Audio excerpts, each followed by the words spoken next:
जय श्री राम। मैं वसंत रावल आज मैं आपको बताने आया हूं उदक शांति के बारे में।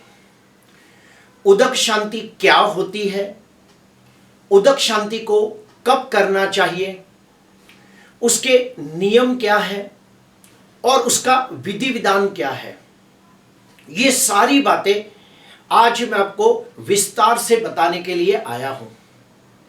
सबसे पहले हम लोग जानेंगे उदक का अर्थ क्या होता है। उदक का अर्थ होता है जल यानी कि पानी। और पानी का मुख्य गुण धर्म क्या होता है? शुद्धिकरण करना। जैसे आग का गुण धर्म है जलाना, ऐसे जल का गुण धर्म है शुद्धिकरण करना।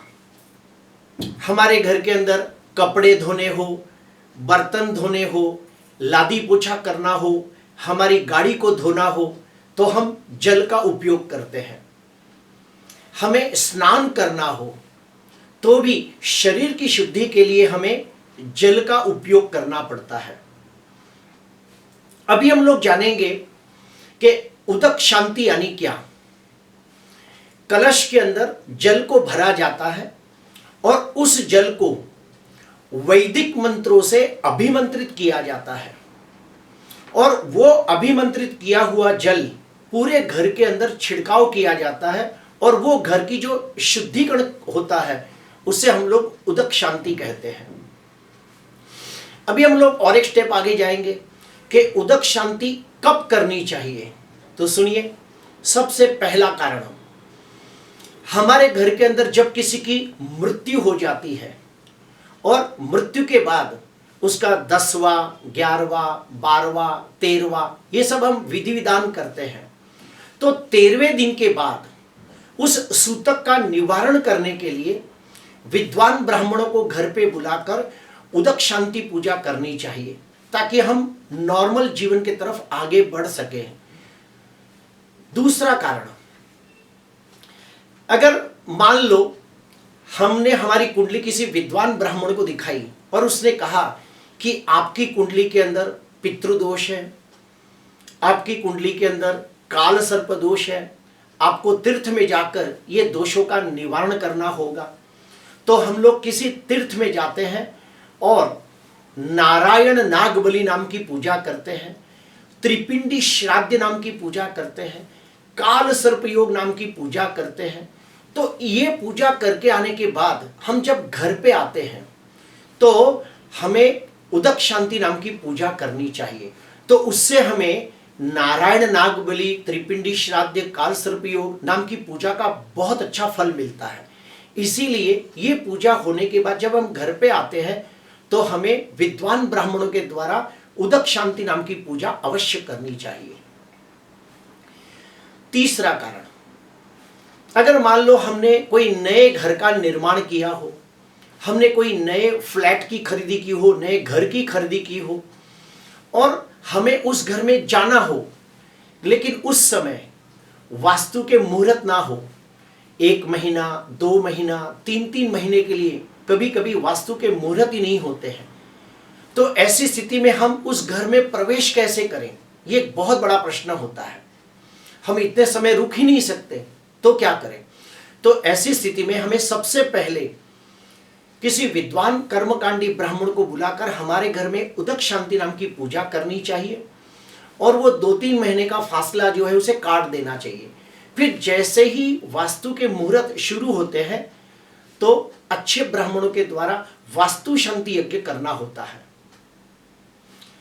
चौथा कारण, काफी बार ऐसा होता है कि हम नया घर खरीदी नहीं कर पाते और हमें भाड़े के घर के अंदर जाना होता है, तो हमें पता नहीं कि हमारे पहले उस भाड़े के घर के अंदर न जाने कैसे कैसे लोग आ चुके होंगे, कितने लोग आए होंगे, कैसे लोग आए होंगे, उन्होंने कौन से पाप कर्म किए होंगे, कौन से कुकर्म किए होंगे, कौन से अनिष्ट कर्म किए होंगे, वो हमें पता नहीं।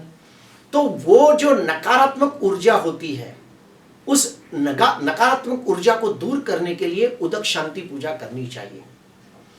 यानी हम जिस घर में रहने जा रहे हैं, भाड़े के घर में, वो भाड़े के घर में हमारे जैसे और भी तो कई लोग आ चुके होंगे, न जाने उन्होंने क्या क्या कर्म किया होगा, किसी ने दारू पिया होगा, किसी ने मांस मच्छी मटन खाया होगा, किसी ने कोई गंदे काम किए होंगे, वहाँ बहुत सारे झगड़े हुए होंगे, कलह हुआ होगा, जात जात के पाप कर्म होंगे, कुकर्म होंगे, दुष्कर्म किए होंगे।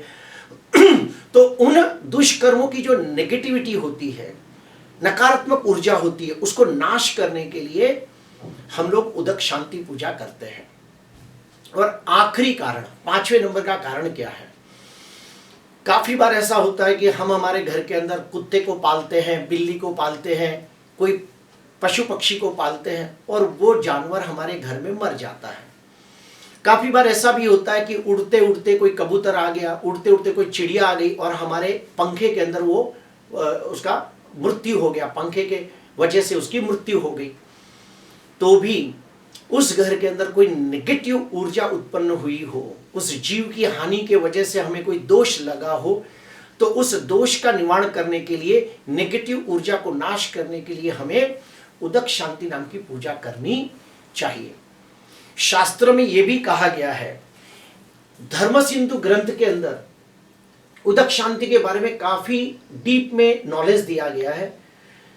और धर्म सिंधु ग्रंथ में तो यह भी कहा गया है कि जिस घर के अंदर कंकास, कलेश, अशांति, लड़ाई झगड़े होते हो, जिस घर के अंदर बहुत मेहनत करने के बावजूद उन्नति, प्रगति, विकास ना होता हो, जिस घर के अंदर कहीं ना कहीं व्यक्ति मानसिक शांति से जी ना पाता हो, रिश्तों में तनाव रहता हो, कुटुंब के अंदर अपयश मिलता हो, धन की हानि होती हो, घर के अंदर कोई व्यक्ति बार बार बीमार पड़ता हो, घर के अंदर धन की बचत न होती हो, तो ऐसी स्थिति के अंदर भी विद्वान ब्राह्मणों के द्वारा आपको उदक शांति नाम की पूजा करनी चाहिए। अभी हम लोग जानेंगे कि उदक शांति के नियम क्या है। तो उदक शांति का पहला नियम है कि यह पूजा शुक्ल पक्ष के अंदर करनी चाहिए, यानी कि जब चंद्र धीरे धीरे बढ़ता हो, जैसे जैसे शुक्ल पक्ष के अंदर एकम से लेके पूनम तक जैसे जैसे चंद्र बढ़ता हो, तो शुक्ल पक्ष के अंदर हमें ये पूजा करना ज्यादा लाभकारी होता है। दूसरा नियम, ये पूजा सोमवार, बुधवार, गुरुवार और शुक्रवार, इन दिनों के अंदर ये पूजा करने से ज्यादा लाभ होता है। हो सके तो मंगलवार और शनिवार को अवॉइड करें। तीसरा नियम, ये पूजा तृतीया, पंचमी, सप्तमी, एकादशी, द्वादशी और पूर्णिमा के दिन करें।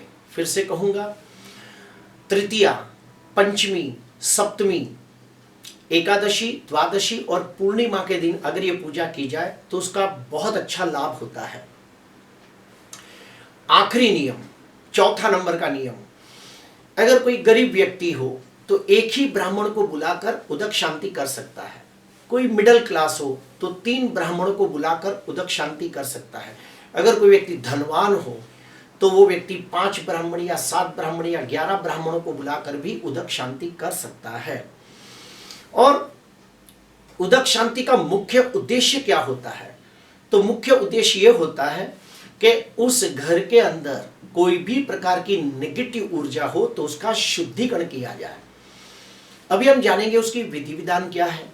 तो सबसे पहले जब ब्राह्मण आते हैं तो उन ब्राह्मणों को तिलक करना चाहिए, उनको चरण स्पर्श करके उनका आशीर्वाद लेना चाहिए। उसके बाद विधि विधान शुरू होता है। सबसे पहले संकल्प लिया जाता है कि ये विधि कौन कर रहा है, उनका नाम क्या है, उनका गोत्र क्या है, ये पूजा करने का पीछे मुख्य कारण क्या है, ये सब उसमें जाहिर किया जाता है। संकल्प होने के बाद सबसे पहले दीप पूजन होता है। दीप पूजन होने के बाद गणेश पूजन होता है। गणेश पूजन होने के बाद कलश पूजन, पुण्यावाचन किया जाता है, मातृका पूजन किया जाता है, नवग्रहों का स्मरण किया जाता है, यानी कि उनकी स्थापना नहीं की जाती है, सिर्फ उनके मंत्रोच्चार बोल के उनका आवाहन किया जाता है। ये सब होने के बाद लाल कपड़े के ऊपर अपना एक चौरंग लिया जाता है, एक लकड़े का पाट लिया जाता है, उसके ऊपर एक लाल कपड़ा बिछा दिया जाता है, उसके ऊपर 1.25 किलो गेहूं बिछा देने चाहिए और उसके ऊपर एक बड़ा सा कलश रखा जाता है वो कलश को पानी से भर दिया जाता है। अगर आप कहीं तीर्थ में जाके आए हो तो उसका भी पानी आप इसे अंदर डाल सकते हो। जो आपका जो तीर्थ में आया हुआ जो जल है, जिसको हम गंगा जल भी कहते हैं, वो भी इस कलश के अंदर हम डाल सकते हैं। ये कलश को पानी से भर दिया जाता है। इस बड़े से कलश के ऊपर एक प्लेट रखी जाती है, उसके ऊपर 3 भगवानों की स्थापना की जाती है। बीच में ब्रह्मा जी, उनके राइट साइड पे माता गायत्री, उनके लेफ्ट साइड पे माता सरस्वती। फिर से कहूंगा, बीच में ब्रह्मा जी, उनके राइट साइड पे सरस्वती, उनके लेफ्ट साइड पे माता सरस्वती की स्थापना की जाती है। अगर मूर्ति हो तो बहुत अच्छा, मूर्ति न हो तो सुपारी रखी जाए और उनका शास्त्रोक्त पूजन करना चाहिए। 16 संस्कार 16 चाप से पूजन करना चाहिए। तो ये सब पूजा होने के बाद घर के सारे लोग उस कलश को स्पर्श करते हैं और ब्राह्मण लोग ऊपर से आशीर्वाद के जैसे हाथ देते हुए मंत्रों का उच्चारण करते हैं। उसमें बहुत सारे मंत्र पढ़े जाते हैं, जैसे कि पुरुष सूक्त, श्री सूक्त, भद्र सूतक, कनक धारा स्तोत्र, ऐसे बहुत सारे मंत्र पढ़े जाते हैं। और जब ब्राह्मण एक लय में एकदम अच्छी तरह मंत्रोच्चार बोलते हैं तो उससे एक जबरदस्त तरंगे पैदा होती है, एक पॉजिटिव वाइब्रेशन डेवलप होता है। और ये सारे मंत्र बोलने के बाद फिर होता है घर का शुद्धिकरण। घर का शुद्धिकरण कैसे किया जाता है तो उसका भी एक विधि विधान है। गूगल का जो धूप होता है उसे जलाया जाता है और पूरे घर के अंदर उसका धूप किया जाता है। और गूगल का धूप जब पूरे घर में घुमाया जाता है तो निर्वाण मंत्र का जाप करना चाहिए, यानी कि ओम ऐम ह्रीम क्लीम चामुंडाय विच्चे, ओम ऐम ह्रीम क्लीम चामुंडाय विच्चे, ओम ऐम ह्रीम क्लीम चामुंडाय विच्चे, ये मंत्र बोलते हुए पूरे घर में गूगल का धूप करना चाहिए। उसके बाद ब्राह्मण लोग वो कलश का पानी लेंगे, उसे आम के पत्तों से, अगर आम के पत्ते ना हो तो फूल से पूरे घर में, जमीन के ऊपर, दीवारों के ऊपर, हर जगह पे उसका छिड़काव करना चाहिए। और वो जल का छिड़काव करते हुए भी बहुत सारे मंत्र आप बोल सकते हो। कुछ लोग हनुमान चालीसा बोलते हैं, हनुमान चालीसा आती हो तो हनुमान चालीसा बोले, नहीं तो गायत्री चालीसा बोल सकते हैं। पुरुष सूक्त, भद्र सूतक, श्री सूक्त, कनक धारा स्तोत्र, रुद्र कवच, ऐसे सब मंत्रोच्चार भी आप बोल सकते हो। शिव जी के मंत्र भी बोल सकते हो, जैसे लिंगाष्टकम, बिल्वाष्टकम, शिवाष्टकम, तांडव स्तोत्रम जैसे मंत्रों का उच्चारण भी आप कर सकते हो। मुख्य कि मंत्र दिल से बोले जाए, श्रद्धा से बोले जाए, भाव भक्ति से बोले जाए, ताकि उस मंत्रों के गुंजन से, उस मंत्रों की जो तरंगे होती है उससे घर के अंदर की जो नकारात्मक ऊर्जा होती है, नेगेटिव ऊर्जा होती है, उसका नाश होता है और उस घर के अंदर पॉजिटिव एनर्जी आती है, जिससे घर में सुख, शांति, समृद्धि की वृद्धि होती है।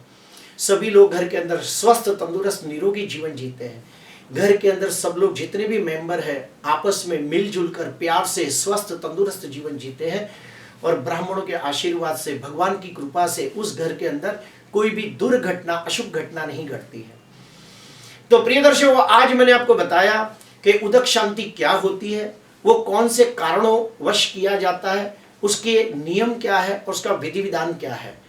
तो आज मैंने आपको पूरा उदक शांति के बारे में बताया कि उदक शांति यानी जल को मंत्रों से, वैदिक मंत्रों से अभिमंत्रित करके पूरे घर का जो शुद्धिकरण किया जाता है उसे उदक शांति कहते हैं। प्रिय दर्शकों, आज के लिए बस इतना ही। आपको अच्छा लगा हो तो जरूर लाइक करना, सब्सक्राइब करना। नमस्कार।